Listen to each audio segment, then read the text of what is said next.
Bom dia, irmãos. Eu fui convidado para trazer uma pequena palavra, uma porção da palavra. Eu aproveitei porque todo dia eu faço uma devocional e eu aproveitei, vou continuar minha devocional e pegar o que Deus tem falado comigo, porque eu acredito que Deus, quando a gente se dedica, quando a gente abre a palavra dele, ora e pede para que Deus fale, ele sempre comunica algo a gente. E Deus tem comunicado. Eu tenho lido a Bíblia. Todo dia eu leio um capítulo da Bíblia. Então eu vou, hoje, como é a primeira vez que eu estou fazendo, eu vou passar um pouquinho, que geralmente é 2 minutos, mas é só para explicar. E eu tenho lido a Bíblia, né, capítulo a capítulo. Todo dia eu leio um capítulo, medito e oro. Eu costumo pensar que um carro sem gasolina, ele não anda. É a mesma coisa que um crente sem oração e palavra. Com certeza a nossa vida pode andar financeiramente, pode ir para outros lados, só que a nossa vida não vai no caminho certo. Então a gasolina do céu, para que nosso caminho vá para o caminho que Deus traçou para a gente, tem que ter a gasolina eterna, que é a palavra de Deus, a oração e o contato diário com o nosso Deus, né? Eu estou lendo o primeiro livro de Crônicas, eu estou em Crônicas, no primeiro livro, e eu estou lendo no capítulo 12, que fala sobre o exército de Davi, os homens, né, bravos que estavam com ele. E aqui eu li no 38, é muito interessante que ele diz assim, no 38. Eu vou ler só um versículo, mas eu vou explicar o contexto mais ou menos, tá? Todos esses homens de guerra, postos em ordem de batalha, vieram a Hebrom, resolvidos a fazer Davi rei sobre todo o Israel. Também todo o resto de Israel era unânime no propósito de fazer a Davi rei. Por que eu estou lendo isso? Porque aparentemente, quando a gente está vendo a história de Davi, né, muitas vezes a gente vê, né, os pastores pregando sobre Davi. Parece que a vida de Davi foi muito fácil. Foi ali, ele foi ungido rei pelo profeta, e depois disso ele foi logo rei. Não aconteceu assim. A vida de Davi foi uma vida muito difícil.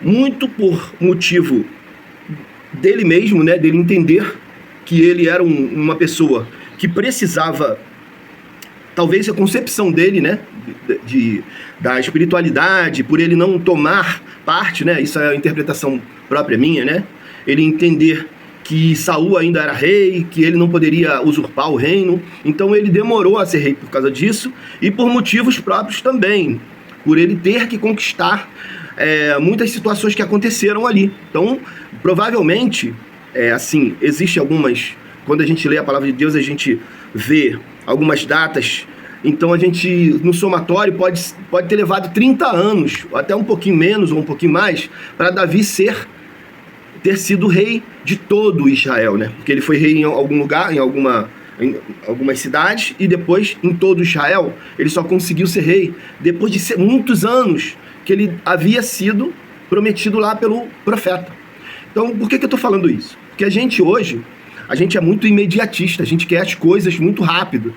Está começando o ano agora e a gente tem muitos desafios pela frente, né?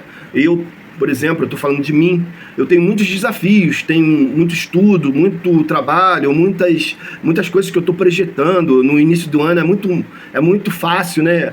Quase todas as famílias a gente faz isso, né? Projeta muitas coisas, e por causa de poucas dificuldades, alguma coisa que dá errado, a gente muitas vezes a gente já desiste logo. Então, eu quero deixar essa palavra para você. Se Davi, que era um homem segundo o coração de Deus, e ali nessa própria, em Crônicas, vai mostrar no final desse capítulo, né? Vai mostrar que Deus ali era com ele, sempre foi com ele. Desde quando o profeta, lá quando ele era novinho, falou que ele seria rei, Deus já era com ele. E ele demorou um tempão, muito pelas situações, como eu falei aqui, por ele mesmo, né? Por ele mesmo não ter tido querer, né, ser rei no momento, achar que não era o momento dele. Talvez ele olhava para Saul e falava, não, ele que é rei, eu não vou ser rei. Então muitas vezes Deus ele já está te impulsionando para ser algo para adiantar a sua vida, para sair da posição que você está, na situação que você se encontra, e você ainda está ali, ó, naquela situação pensando. Pense bem no que eu te falei. Olhe para frente, veja os desafios, não desanime, que Deus te abençoe, e Ele é contigo, como foi com Davi. Basta que você entenda isso o mais rápido possível. Ele é contigo. Eu lembrei até de uma música que tem Ele é contigo. Então, meu irmão, Deus é contigo. Que Ele seja contigo, que Ele seja conosco, e que esse ano vai ser um ano muito bom para nós. Em nome de Jesus, que Deus te abençoe.